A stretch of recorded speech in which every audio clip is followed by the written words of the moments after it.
ఈరోజు తాడిపత్రికి వెళ్ళి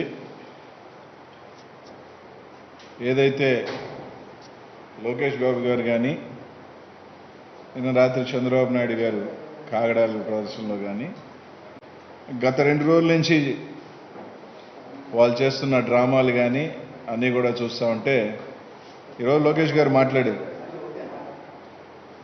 మీరు 2 లక్షల కోట్లు మేము దోపిడీ చేశామని చెప్పారు, 6 రూపాయలు కూడా మీరు పట్టుకోలేకపోయారు, మేము వచ్చేస్తున్నాం, వడ్డీతో సహా చెల్లిస్తాం అని తాడిపత్రిలో తోడగొట్టడం, బీరాలు పడటం అంతా కూడా ఆయన మాట్లాడారు. ఒకటి అడుగుతా ఉన్నాం, ఎక్కడికి వచ్చేది మీరు, ఎవరు వడ్డీ చెల్లిస్తారని అడుగుతా ఉన్నాం. పట్టుమని 3 నెలల నుంచి కనీసం కరోనా దెబ్బకి హైదరాబాద్లో ఇళ్లలో దాంకొని కనీసం బయటికి రాలేని నువ్వు ఎక్కడికి వచ్చేది? కనీసం ఈ రాష్ట్రాల్లో కనీసం ఉండలేక భయపడి దాంకున్నావు 3 నెలల పాటు. కనీసం ఈ రాష్ట్రాన్ని ప్రజలకి ఎలా ఉన్నారో ఈయన పట్టించుకోలేదు నువ్వు. వస్తాడంట ఈయన, వచ్చి వడ్డీలతో సహా చెల్లిస్తాడంట. నువ్వు యాడికి వచ్చేది లేదు, ఎవరు వడ్డీ చెల్లించేది లేదని చెప్పి ఈరోజు తెలియజేస్తాను. ఆయన మాట్లాడుతూ ఈరోజు ఒకటి అడుగుతా ఉన్నాం మేము చంద్రబాబు నాయుడు గారిని కూడా. గతంలో మేము ఒక పుస్తకం వేసాం, ఎంపరర్ ఆఫ్ కరప్షన్ అని పుస్తకం వేస్తే అనేక వాటిల్లో సెక్రటేరియట్లో రాజధానిలో 11,000 కట్టాడు సెక్రటేరియట్ కడితే లీకులు, సాగునీటి ప్రాజెక్టుల్లో దోపిడీ, ఇసుకలో దోపిడీ, సదావర్తి భూమిలో దోపిడీ, కానుకల్లో చంద్రన్న కానుకల్లో దోపిడీ, ఫైబర్ గ్రిడ్లో దోపిడీ, ల్యాండ్ స్కామ్, విశాఖలో ల్యాండ్ స్కాము, క్యాపిటల్ పేరుతో ల్యాండ్ స్కాము, అనేక స్కాములు చేసి స్కీముల్ని స్కాములుగా మార్చేసిన నీవు ఆ రోజు నిజంగా చిత్తశుద్ధి ఉంటే ఆ రోజు నువ్వు విచారణకు వెళ్ళి నీ చిత్తశుద్ధి నిరూపించుకోవాలా. ఆ రోజు జగన్మోహన్ రెడ్డి గారు అధికారంలో రాకముందు ఏదైతే చెప్పాడో వీటిలన్నిటి మీద విచారణ చేయిస్తాను, అవినీతి చేసిన వాళ్ళందరూ కూడా ఎవరిని కూడా వదిలిపెట్టేది లేదని చెప్పి మేము ఆ రోజు ఎన్నికలకు వెళ్ళాం. ఎన్నికలకు వెళ్ళిన జగన్మోహన్ రెడ్డి గారు ఆ రోజు నుంచి ఏదైతే ఇవన్నీ కూడా ఈరోజు తీస్తూ ఉంటే ఈరోజు ప్రతి ఒక్క దగ్గర చూస్తుంటే మీ అవినీతి సామ్రాజ్యం బయటకు వస్తూ ఉంటే మొన్నటిదాకా ఏం మాట్లాడారు, సంవత్సరం అయింది ఏమీ పీకలేకపోయారు అని అన్నారు. ఈరోజు అన్ని ఎంక్వైరీలు అన్నీ వేసుకుని బయటకు వస్తుంటే ఈరోజు ఒకటే అడుగుతా ఉన్నాం, ఈరోజు దాదాపు ఎవరైనా ఈరోజు నిన్న అరెస్ట్ అయింది? ఒక ఆయన చూస్తే కార్మికుల మందుల్లో 151 కోట్ల రూపాయలు స్కామ్ చేసిన ఆయన ఒక ఆయన. రెండో ఆయన చూస్తే దాదాపు 150 పైకి చీలిక బస్సులు నకిలీ సర్టిఫికేట్స్ పెట్టి, నకిలీ పేపర్స్ పెట్టి ఎంతోమంది ఈరోజు ప్రాణాలు బలిగొన్న వ్యక్తి ఒకవైపు. వీరిద్దరూ మహానుభావులా? వీళ్ళిద్దరు సత్యహరిశ్చంద్రులా?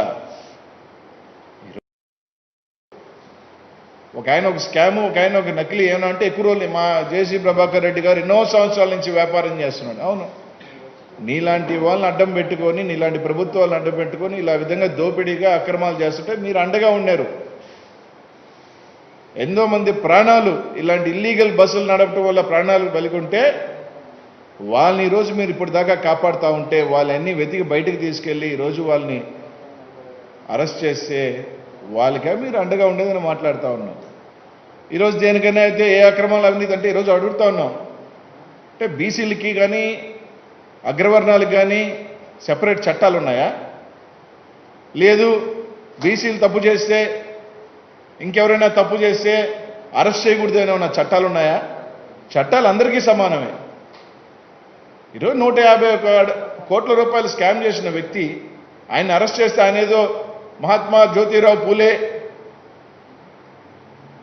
లేకపోతే ఏదో స్వతంత్ర సమర యోధుడు, ఆయన ఏదో బీసీలందరినీ ఉద్ధరించిన మహానుభావుడులాగా బీసీలకంతా అన్యాయం జరిగినట్టు తాడిపత్రిలో పోయి మాట్లాడతాడు. బీసీలకు సిగ్గుండాలని మాట్లాడతాను. నీకు సిగ్గుండాలని అడుగుతున్నా, బుద్ధి జ్ఞానం ఉందని అడుగుతా ఉన్నా. ఏం మాట్లాడుతున్నావు నువ్వు?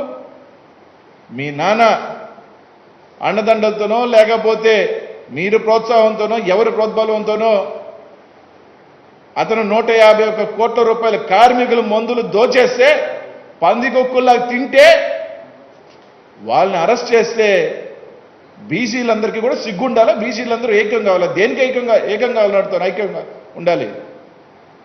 ఏం మాట్లాడుతున్నాను? నోరు అదుపులో పెట్టుకుని మాట్లాడేటప్పుడు నీలాగా అధికారాన్ని అడ్డం పెట్టుకుని దోచుకొని తిల్లా వైఎస్ఆర్సీపీలో ఉన్న బీసీ నాయకులందరూ కూడా ఈరోజు ఒక నిబద్ధతతో పనిచేస్తా ఉన్నాం. నోరు ఉంది కదా అని ఇష్టం వచ్చినట్టు మాట్లాడదాం చెప్పి తెలియజేస్తా ఉన్నాం.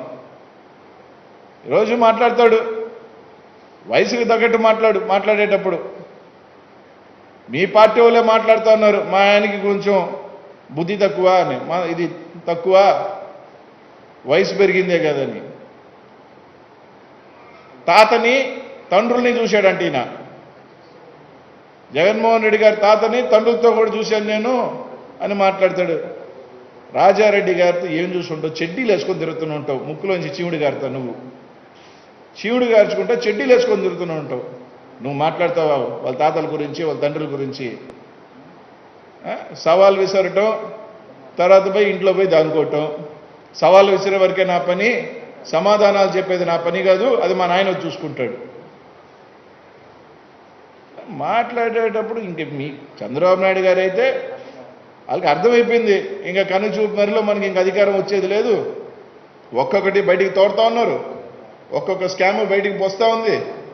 మొత్తం ఎవరెవరు ఎంతమందికి బయట వెళ్తారో అర్థం కాని పరిస్థితిలో ఉంది. నా పార్టీ ఉంటుందా ఊడుతుందా? ఒక పక్క చూస్తే పార్టీ అంతా వైసీపీకో, కొంతమంది బీజేపీకి సర్దేస్తున్నారు, కొంతమంది శ్రీకృష్ణ జన్మస్థానానికి సర్దుకోపోతా ఉన్నారు. ఇంకేముంది ఈ పార్టీ అని ఒక ఫ్రస్ట్రేషన్లో నిన్న చూసాం. కాగడాలు పట్టుకుని ఆయన కాగడాలు పట్టుకొని చేస్తుంటే పక్కన ఉమాగారు నినాదం చేస్తూ ఉన్నారు, అవినీతి పరులు అన్నిటి కానీ, అవినీతి కానీ అక్రమాలు అన్నింటి మీద విచారణ జరపాలి అని. మేం చేస్తుంది ఏంది? అదే పని కదా. అక్రమాలు చేసే వాళ్ళని, అవినీతి చేసిన వాళ్ళందరినీ కూడా మొత్తం విచారణ జరిపి లోపలేస్తామంటే మాత్రం కాగడాలు. దేనికి కాగడాలు పట్టుకోవటం? ఆ పని మేము చేస్తున్నాం. జగన్మోహన్ రెడ్డి గారు ఆ పనిలో ఉన్నాడు. ఇప్పుడు 2 ఇంకా చాలా ఉన్నాయి వికెట్లు. చేసిన అక్రమాలు, చేసిన చిట్టాలు, స్కాములుగా మార్చే వాళ్ళందరూ కూడా రెడీగా ఉండాలి. మీకెందుకు? అదే పని జగన్మోహన్ రెడ్డి గారు చేస్తూ ఉంటే దానికి ఎందుకు కాగడాలు పట్టుకోవటం? దానికి ఏమన్నా తీసుకోవాలంటే బీసీ కార్డు తీసుకొచ్చేస్తారు. అంటే వీళ్ళొక్కటే మాత్రం, వీళ్ళ పార్టీలో మాత్రం బీసీలు కానీ ఎవరైనా వీళ్ళు. ఈరోజు ఒకటి అడుగుతా ఉన్నాం చంద్రబాబు నాయుడు గారిని కానీ ఆయన సుపుత్రుని కానీ. నేను స్టాన్ఫోర్డ్లో చదివాను అంటాడు ఆయన సుపుత్రుడు. నేను స్టాన్ఫోర్డ్లో చదివాను, మా మీద అక్రమ కేసు ఏం పిక్కుంటారో పిక్కుండంట. ఏం మాట్లాడాయి? ఎస్, మీ మీద ఒక కేసుకు వస్తే మీరు అవినీతి చేయకపోయి ఉంటే, మీరు అక్రమాలకు పాల్పడకుండా ఉండుంటే ఎస్ మేము జ్యుడిషియల్ ముందు నిలబడతాం, మేము ఫేస్ చేస్తాం, మేము ధైర్యంగా ముందుకు రండి. అది వదిలేసి ఏం పీక్కుంటారో పీక్కోండి, వడ్డీతో చెల్లిస్తావు. ఏది నువ్వు చెల్లించేది? ఏడకి అసలు నువ్వు వచ్చేదని అడుగుతా ఉన్నాను. ఏమన్నా మాట్లాడితే చెప్పకూడదు అని మాట్లాడతాడు. ఎక్కువ మాట్లాడుతున్నాడు ఆయన. తదాస్తు దేవతలు ఉంటారు, మళ్ళీ తదాస్తు అన్నారంటే మళ్ళీ తమరికి అదే వసద్ది. దాన్ని ఎక్కువ కలవరించి మాకు. పాపం రాత్రి నిద్రపోయేటప్పుడు కూడా చెప్పకూడదు అని కలవరించేటట్టున్నాడు పాపం మా నాయన నిద్రపోతా కూడా. కానీ అందుకే పొద్దున్న లేస్తే కూడా అదే గుర్తొస్తుంది. ఎక్కువ కలవరించి మాక. తదాస్తు అంటారు పైన దేవతలు, లాస్ట్కి మనకి అదే గతి. ఇక్కడ దయచేసి చెప్తున్నా, ఎందుకు ఏమన్నా అంటే ఈఎస్ఐ స్కామ్లో అధికారులేను అచ్చెన్నాయుడికి ఏం సంబంధం? అచ్చెన్నాయుడి సంబంధం లేకపోతే 250 కోట్లు ఉన్నదాన్ని 900 కోట్లకి పెంచడం ఎందుకు? ఈయన నామినేషన్ పద్ధతులు ఇవ్వమని సిఫార్సు చేసిన లెటర్ ఎందుకు ఇవ్వాలా? చేసేయన్నీ చేసేసి ఇప్పుడు నేను కాదు అధికారులు చేశారని చెప్తారా? ఏం మాట్లాడతారా? ఇందుకే చెప్తుంది లోకేష్కి, స్టాన్ఫోర్డ్లో చదివావు, 7 చదివా, 6 చదివా. దేనికని? కామన్ సెన్స్ లేకపోతే ఎక్కడ చదివితే ఏముంది?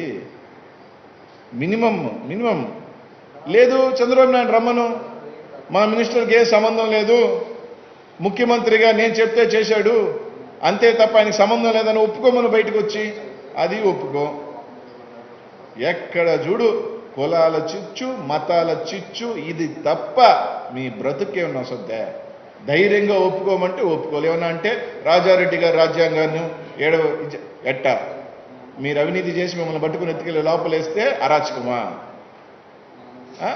ఇక్కడ ఖచ్చితంగా అంబేద్కర్ రాజ్యాంగాన్ని స్పష్టంగా ఈ రాష్ట్రంలో అమలు చేస్తా ఉన్నారు కాబట్టే మీ అందరికీ వెన్నులో వణుకు పుడుతుంది. చంద్రబాబు నాయుడు గారి రాజ్యాంగం, నీ రాజ్యాంగంలో ఎన్టీ రామారావును వెన్నుపోటు పొడిచి ఆయనకి మళ్ళీ దండేసి జోహార్లను కొడుతుంటారే, అట్లాంటి రాజ్యాంగాలు ఏడుండో. ఏడంతా కూడా కరెక్ట్గా అంబేద్కర్ రాజ్యాన్ని అవినీతి పరులుగా అక్రమాలు చేసిన వాడిని ఎవరిని వదిలిపెట్టేది లేదు, మొత్తం అంతా కూడా ఉంది. నెక్స్ట్ ఇంకెవరెవరు ఉన్నారు? మొన్నే స్టేట్ ఫైబర్ కార్పొరేషన్ ఉంది, సిబిఐకి అప్పచెప్పాం, దాంట్లో ఏదో అన్నాడు ఆయన, నన్ను అరెస్ట్ చేస్తారంట అని. నిన్ను అరెస్ట్ చేస్తారని ఎవరు చెప్పలేదే, ఎందుకు ఉలికి పడుతున్నావు? నువ్వు తప్పు చేస్తున్నావేమో, దాంట్లో అన్నీ బయటకు వస్తే నిన్ను కూడా ఎత్తి లోపలేస్తారేమో. దానికి ముందే నన్ను అరెస్ట్ చేస్తారంటే నీ నంబర్ నెక్స్ట్ ఉంది అనుకుంటున్నావా ఏంది? అంటే నువ్వు చేసిన అక్రమాలన్నీ బయటకు వచ్చేసినాయి అనే ఉన్న భ్రమలో ఉన్నావా?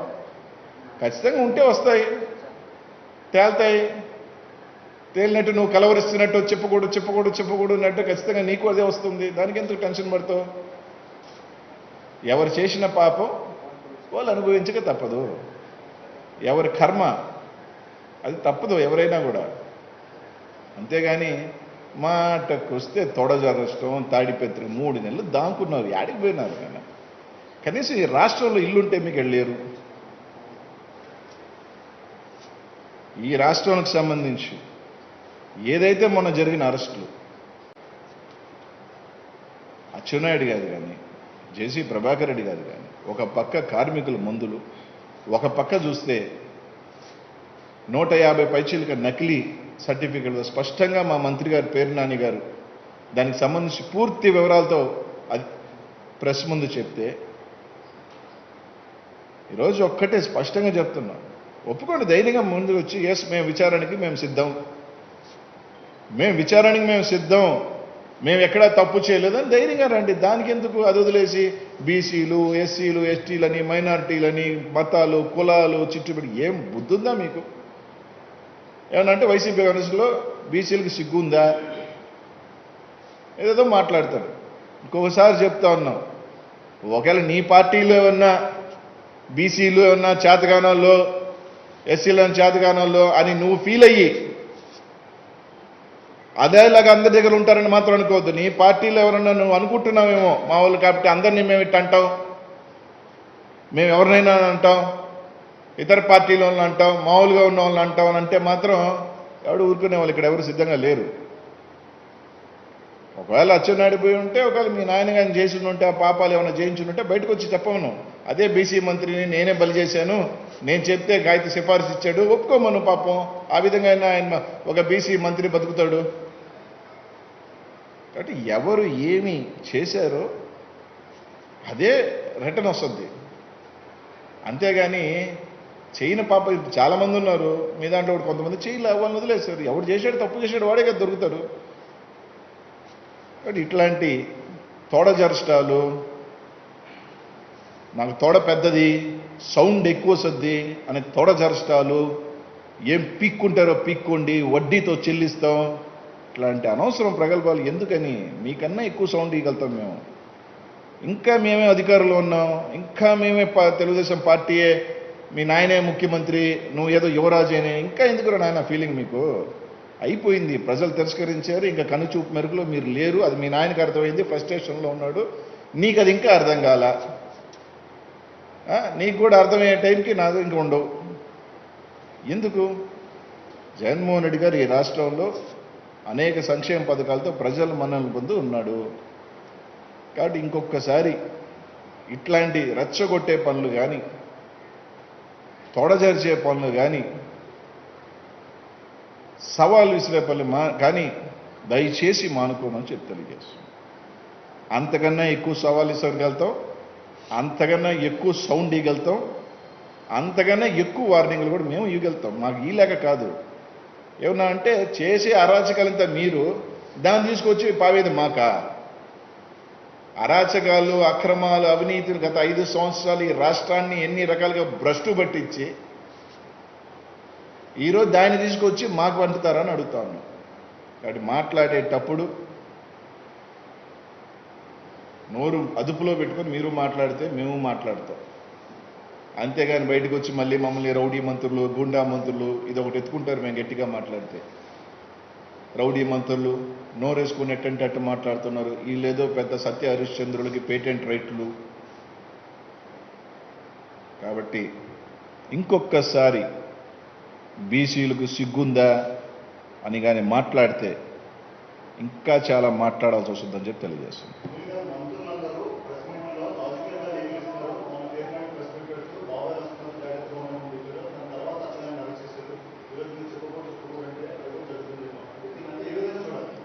నేను చెప్పకూడదు నేను చెప్పింది ఏంటంటే, మాటకు వస్తే కలవరించి మాకు స్వామి, చెప్పకూడదు అని. తదాస్తు దేవతలు ఉంటారు, తదాస్తు అని అంటారు.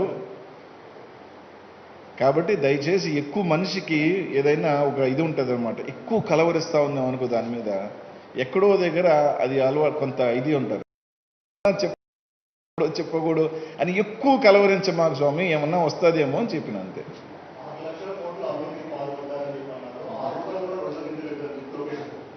ఇప్పుడు 6 లక్షల కోట్లు అన్నారు, అదన్నారు, ఇదన్నారు, ఏం పీకలేకపోయారని మాట్లాడారు. ఓకే, ఇవన్నీ కూడా టైం పడతాయి కాబట్టి ఎంక్వైరీలు విజిల్ అన్నీ కూడా చేయాలని స్టార్ట్ అయింది. 150 కోట్లు ఆయన దొరికాడు. ఇప్పుడు స్టేట్ ఫైబర్ కార్పొరేషన్లో కొంత సిబిఐకి పంపించాం, చంద్రన్న కానుకలో కొంత సిబిఐకి పంపించాం, క్యాపిటల్ రీజియన్ చేస్తాను, ఇవన్నీ చేస్తాను. స్టార్ట్ అయింది కదా. స్టార్ట్ అయినప్పుడు ఒక్కొక్కటి బయటకు వస్తుంది. ఏమి దాదాపు ఇప్పుడు రివర్స్ టెండరింగ్లో 2000 కోట్లు మేము వదిలేసి ఉంటాయి, దొబ్బేసి ఉంటారుగా. ఎన్ని ఒక్కొక్కటిగా ఒకటి బయటికి రాగానే ఉలిక్కి పడిపోతున్నారు. ఉలిక్కిపడి గిజ్జగా వణుక్కొని దానికి కులాలు మతాలు చిచ్చులు పెట్టి స్టార్ట్ చేశారు. దీనికి సంబంధం అసలు బీసీలకి ఏం సంబంధమే? మీలో ఒకడు అవినీతి చేసి దానికి బీసీలంతా ఇది చేసినట్ట ఏమి సంబంధం? బీసీలు ఎక్కడో లేని సంబంధం లేని వ్యక్తులు తీసుకురావటం, అంటగట్టడం, ఏమి కర్మ ఇది?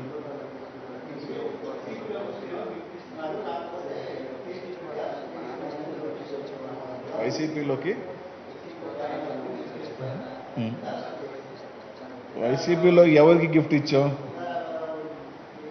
సరే, ఇప్పుడు ఆయన పోయారు, సీఎం రమేష్, సుజనా చౌదరి వాళ్ళు పార్టీలు మారారు, ఏమన్నా బీజేపీ గిఫ్ట్లు ఇచ్చిందా? పార్టీ మీద నచ్చి చంద్రబాబు నాయుడు నమ్మకం లేక ఆ పార్టీ ఐడెంటిటీ క్రైసిస్ స్వామి. అసలు ఆ పార్టీకి నెక్స్ట్ లీడర్ ఎవరో చెప్పానండి. 70 దాటేసిన చంద్రబాబు నాయుడుకి కొంతవర్గమేమో ఆయనకి అమ్నిషియా ఉందంటున్నారు, కొంతవర్గమేమో ఆయన పార్కిన్సన్స్ ఉందన్నారు, కొంతవర్గమేమో ఇంకోటి ఏదో ఉందంటున్నారు. ఇవన్నీ ఉంటున్నాయని చెప్పి తెలుగుదేశంలో కొన్ని వర్గాలు కొట్టుకుంటున్నాయి. సరే, ఇంకో వర్గమేమో మా ఉత్తర కుమారుడు పనికిరాడు స్వామి, మా ఉత్తర కుమారుడు అదేదో సినిమాల్లో రేలంగి పాత్ర చేశాడు ఉత్తర కుమారుడు, ఆ టైపు స్వామి అని కొందరు అంటున్నారు. So next leadership crisis. ఏం చేస్తారు? లీడర్ లేని దానికి ఏం చేస్తారు? సామర్థ్యం కలిగిన లీడరు, కెపాసిటీ కలిగిన లీడరు, మొదటి సంవత్సరంలో భారతదేశంలోనే 4వ స్థానానికి ఎగబాకిన లీడర్ని కోరుకుంటారు. ముఖ్యమంత్రి లాంటి వ్యక్తిని కోరుకుంటారు, వస్తారు. అసలు ఇప్పటికీ కూడా మీ నాయకుడు చెప్పుకోలేకపోతున్నాడే, నా నెక్స్ట్ వారసుడు లోకేష్ అని చెప్పితే ఇంకేముంది, పెట్టేపేడ ఖాళీ. అది చెప్పుకోలేని దౌర్భాగ్యమైన స్థితిలో తెలుగుదేశం పార్టీ ఉంది. నా నెక్స్ట్ వారసుడు లోకేషే అని చెప్పే ధైర్యం లేదు ఆ పార్టీకి. చెప్తే ఉన్నది కూడా పోతుంది, అది తెలుసు చంద్రబాబు నాయుడు గారికి.